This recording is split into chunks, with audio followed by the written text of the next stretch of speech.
ہماری غذا کے متعلق پوری دنیا میں ایسی چیزیں قائم کر دیں، آپ کا کیا میرا کیا، کھانا مشکل ہے آج۔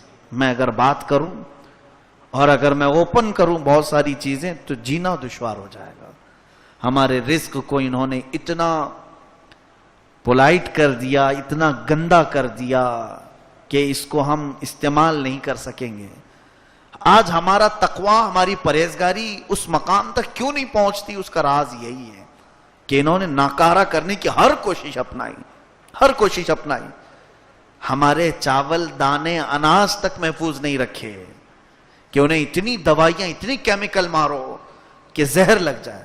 پہلے آپ سنتے ہوں گے ہمارے دانے اور اناج میں کیڑ لگتے تھے، گھن لگتے تھے۔ ابھی کھلا رکھو کبھی کیڑ نہیں لگتا ہے، گھروں میں پوچھو، گیہوں، چاول، دانے ابھی کیڑے نہیں لگتے ہیں۔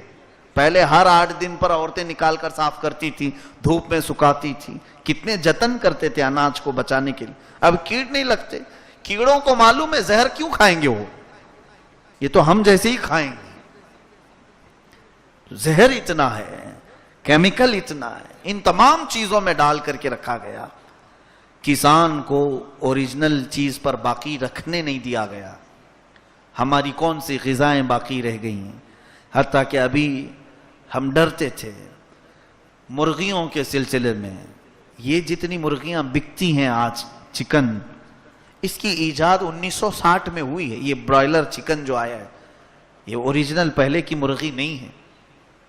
پہلے چکن کھانے کا اتنا رواج نہیں تھا، تو بعد میں جب چکن کا یہ رواج بڑھنے لگا، ریکوائرمنٹ زیادہ ہوئی، تو امریکہ اور یورپ کے چند ممالک نے اس کو ایک ٹرائل سے گزارا کہ چکن زیادہ چاہیے اب قوم کو، ریکوائرمنٹ زیادہ ہیں۔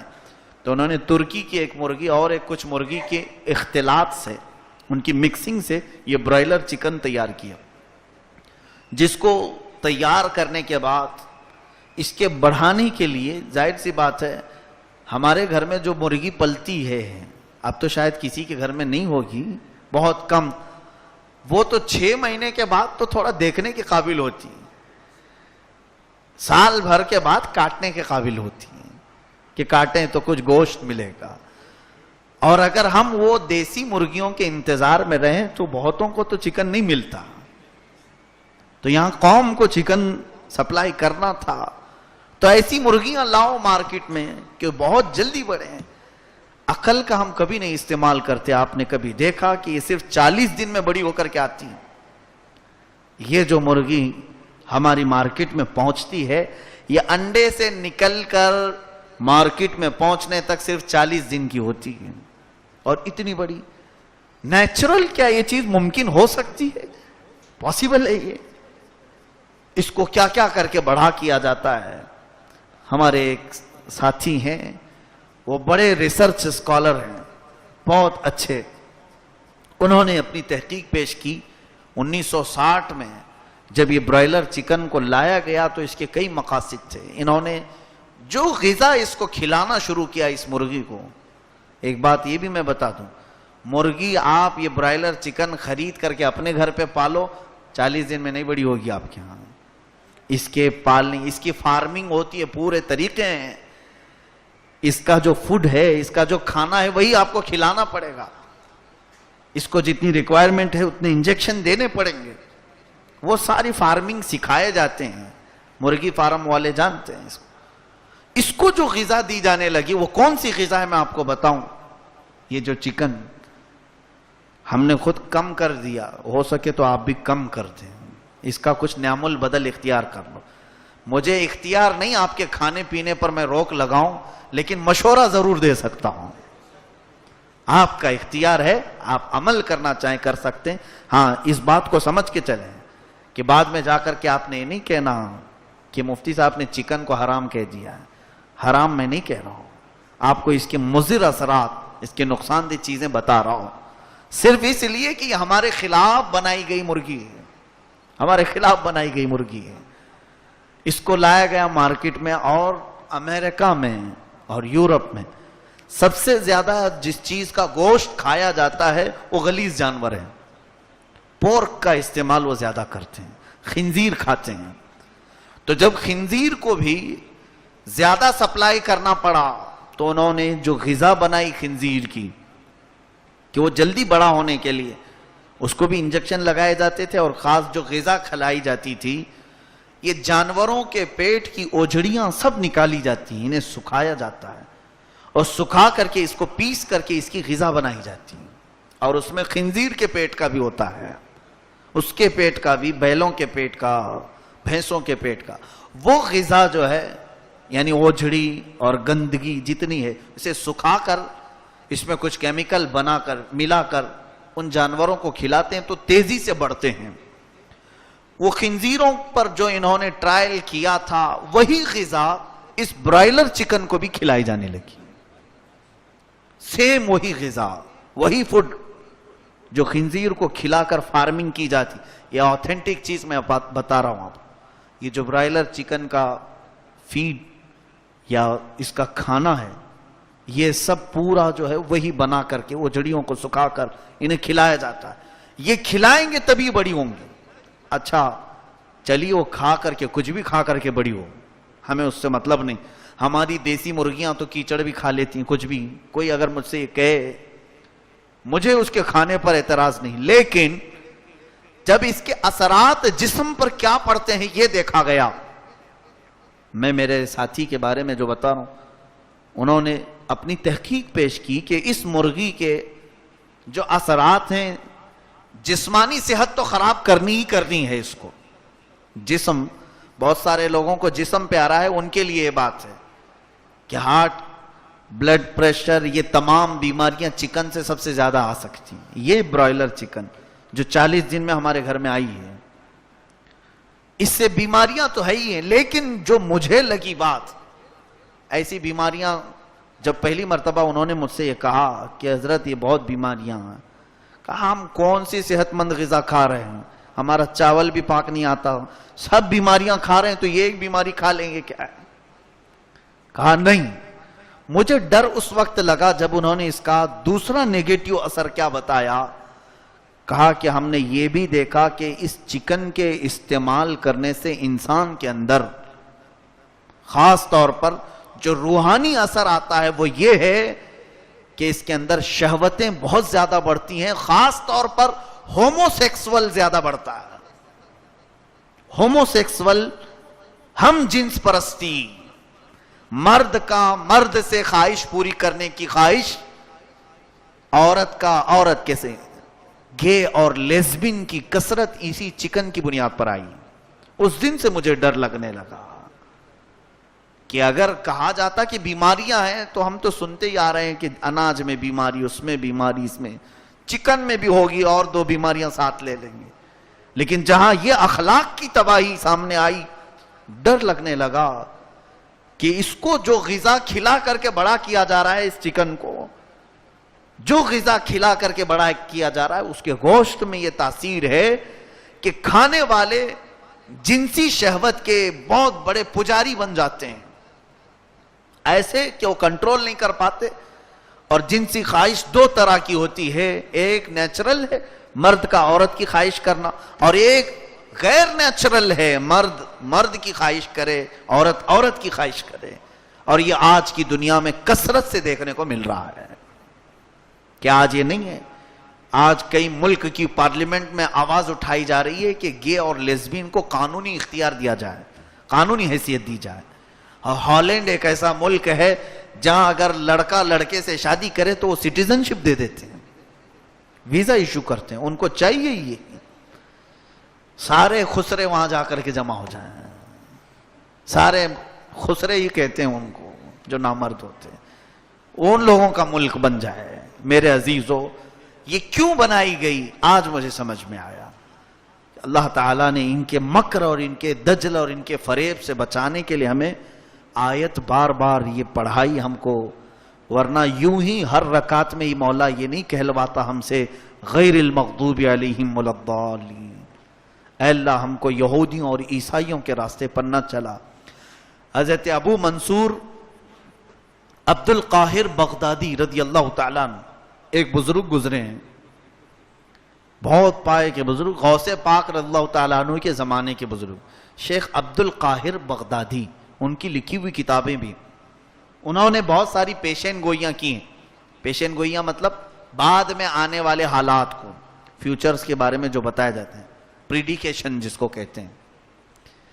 تو حضرت عبد القاہر بغدادی رحمۃ اللہ علیہ نے کچھ پریڈیکیشنز، کچھ ایسی بھی باتیں بتائی ہیں کہ جب 2000ویں سال کی ابتدا ہوگی، یعنی یہی سینچری 2000 سال کے 21ویں صدی شروع ہوگی، یا پھر 19ویں صدی یا 20ویں صدی کا آخری حصہ ہوگا، تو انہوں نے لکھا ہے کتاب میں کہ مسلمانوں میں خنزیر کھانے کا رواج ہو جائے گا.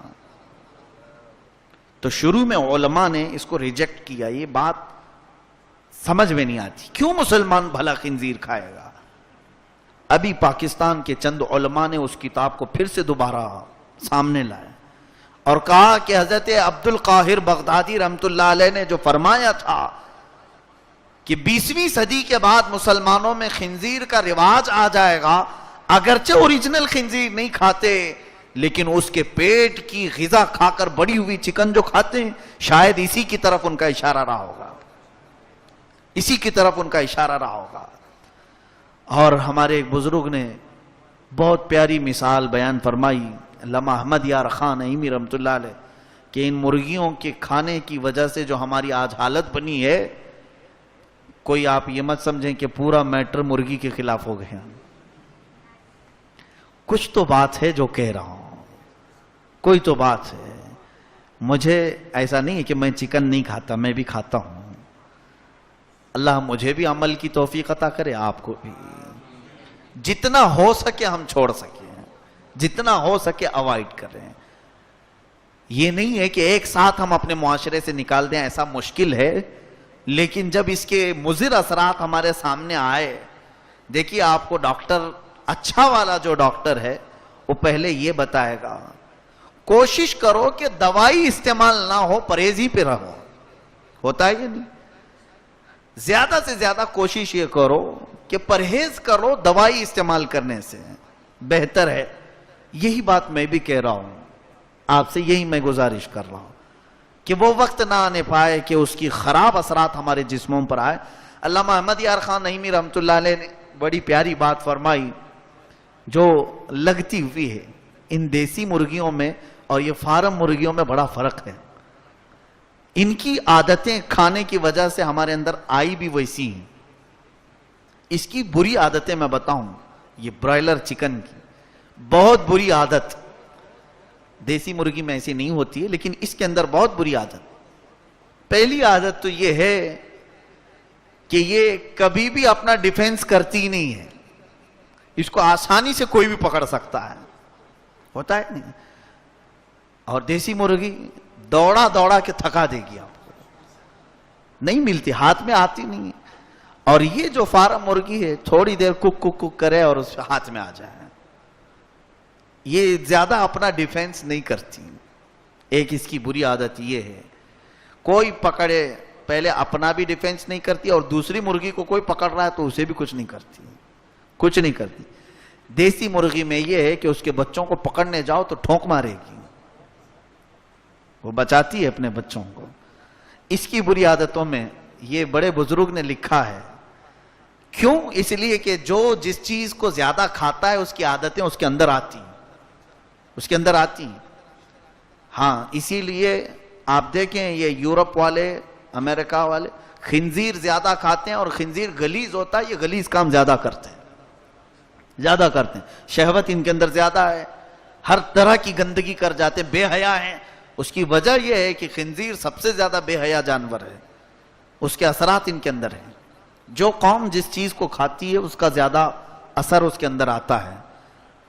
اور اس مرغی کی ایک بری عادت اور یہ بھی ہے کہ دکان مالک یا قصاب مرغی کو پکڑتا ہے، اس کے سامنے کاٹتا ہے اور یہ کھانے میں مصروف رہتی ہے. یہ اپنے چاول دانے کھا رہی ہے، اس کے سامنے ہی دوسری مرغی کٹتی ہے، اپنی باری کا انتظار کرتی ہے. اور کیا ہے، تھوڑی دیر میں پنجرے میں ہاتھ ڈال.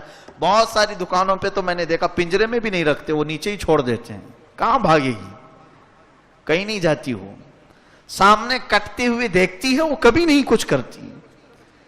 اس مفسر شہیر نے بہت اچھی بات کہی کہ اے مسلمانوں، اسی کی عادتیں ہمارے اندر آج آ گئی۔ آج ایسا ہو گیا کہ دشمن تمہارے اوپر حملہ آور ہے، تم ڈیفنس کرنا ہی بھول گئے۔ آج مار کھا رہے ہو، سو رہے ہو، مار کھا رہے ہو، سو رہے ہو۔ جو ہماری بات تھی ایک ڈیفنس کی، کوئی ہاتھ تو لگائے کسی ہمارے مسلمان کی طرف، ہم پورے کے پورے جاگ جاتے ہیں۔ آج روز ہم سنتے ہیں خبریں، وائرل کیے جانے والے ویڈیو دیکھنے کی بھی ہمت نہیں ہوتی، لیکن ہم دیکھ کر کے سو رہے ہیں یا نہیں؟ اس کے علاوہ اس کی وہ بری عادت بھی ہمارے اندر آئی ہے کہ سامنے کٹتے ہوئے دوسرے مرغی کو دیکھ کر بھی خاموش رہتی ہے، خاموش رہتی ہے۔ یہی حال آج سب کا ہے ہمارے۔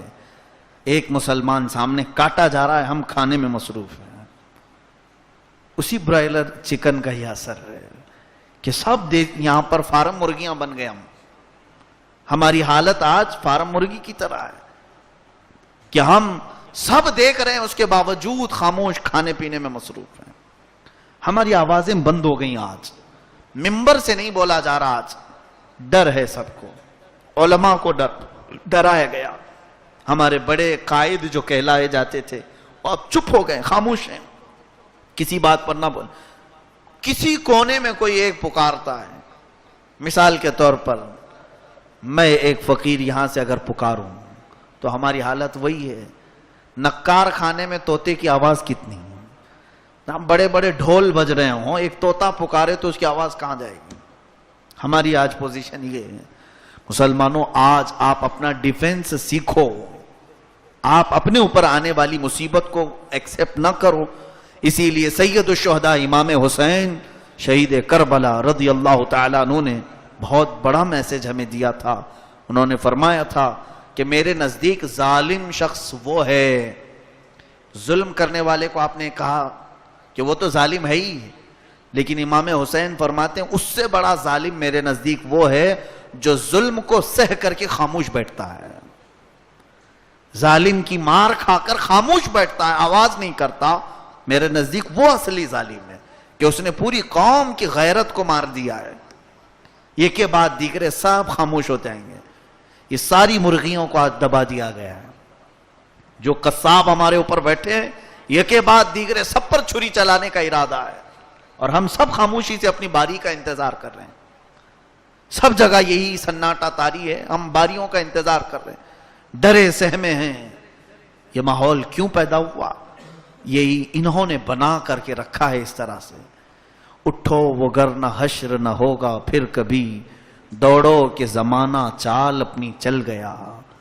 اور کہا گیا ہے ہمیں جگانے کے لیے، جگہ جگہ کے تھک چکے ہیں تمہیں یہ ہنگامے، مسافروں روش کارواں بدل ڈالو۔ اپنے راستے کا جو طریقہ تم نے بنایا ہے اس کو بدل ڈالو۔ آج میں ان نوجوانوں کو ڈھونڈ رہا ہوں، وہ کہاں چلے گئے جن سے پورا محلہ ڈرتا تھا؟ وہ کہاں غائب ہیں آج؟ کیا ان کی طاقت اپنے آس پاس کے بچوں کو دکھانے کے لیے؟ تمہارا رعب، تمہارا جلال، تمہاری ساری ایکٹیویٹیز کہاں غائب ہو گئی؟ ساری جگہوں پر الحمدللہ مسلمانوں کا ایک رعب تھا، اس کو غائب کیسے کر دیا گیا؟ ڈرا کر، دھمکا کر۔ تم اتنے جلدی اپنے ڈیفنس کو کیسے بھول گئے؟ لوگوں کو ایسا لگتا ہے کہ میں کچھ بھڑکانے کی بات کر رہا ہوں، نہیں، میں تو اپنی عزت بچانے کی بات کر رہا ہوں۔ ہاں، آپ سیکھو یا نہ سیکھو، یہ میرے اوپر فرض ہے۔ میرے گھر کی عزت پر اگر بات آئی تو میں کھڑا ہو سکتا ہوں، تو جب میرے نبی کی عزت پر بات آئے تو کیوں نہ کھڑا ہو؟ جب قرآن کی عزت پر بات آئے تو کیوں نہ کھڑا ہو؟ لیکن آج یہ سارے حالات ہمارے ختم ہو گئے ہیں۔ اسی لیے میں اس آیت پر لے آنا چاہتا ہوں، واپس آ جاؤ۔ میرے رب نے جو فرمایا وہ سچ ہے۔ ایک ہی علاج ہے، راستہ بدلو، راستہ چینج کرو۔ آپ جو راستے پر چلے ہو وہ راستہ ہمارا ہے نہیں۔